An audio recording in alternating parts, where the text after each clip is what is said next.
এই যে একজন, আমি ঘুমাইনি আজকে এসে এখনো, ঘুড়ি ধরতে গেছিলাম, ই নিয়ে ঘুমায়নি। কি গো, ঘুড়িগুলো নিয়ে আসো।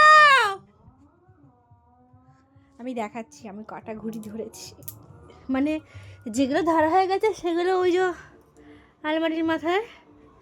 আর এই ভাত ঠাত খেয়ে লগা নিয়ে দৌড়ানো, ওরে বাবা রে, হাঁপিয়ে যাওয়া। দেখাচ্ছি, আসুক, মনে আর একটা ঘুড়ি ধরতে গেছে। সর, আমি না কিছু দেখতে পাচ্ছি না, মানে আকাশের দিকে তাকিয়ে থাকি, ঘরে এসে কিছু দেখতে পাই না। ওই যে আসছে এতক্ষণ পর,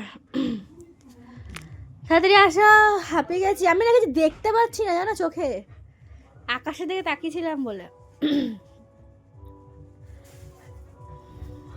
4টে টোটাল, তাই তো?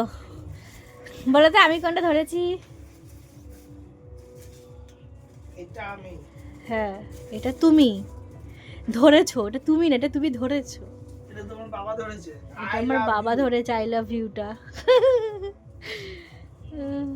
এটাও তুমি ধরেছো, সাদাটা। আমি ধরেছি। সাদাটা তুমি ধরেছো, আর তুমি ধরেছো। এইটা হ্যাঁ, আমার এটা ধরেছি। এটা কিসের যেন, গুটকা, ক্যান্সার হওয়ার লক্ষণ।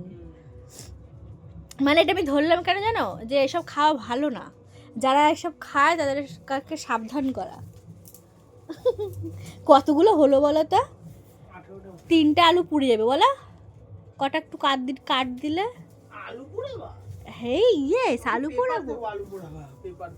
না, এগুলো দিয়ে আলু পোড়াই। আমরা 58টা 57টা করে ধরতাম না, এবারে তো কম ধরতে পেরেছি, লাগালি পাচ্ছে না বেচারা। আর এবারে ঘুড়িগুলো প্রচুর বড় বড়, কিন্তু চিনি কাগজের। পাপ্পিকে উড়িয়ে দেবো বেঁচে এরকম করে গ্যাস বেলুন দিয়ে ছোটবেলায় জানো তো, যখন উড়াতে না পারতাম তখন গ্যাস বেলুন বেঁধে এই দিতাম। যে এই যে এই যে লেজের মধ্যে লেজ, ঘুড়ি লেজ। লেগে যাবে, মাথা লেগে যাবে। শুয়ে পড়ো, তোমার বালিশে তুমি শুয়ে পড়ো তো। তোমার বালিশ, এই যে তোমার বালিশ, তুমি শুয়ে পড়ো। আমার শোনো না, তুমি আমার শোনা, না।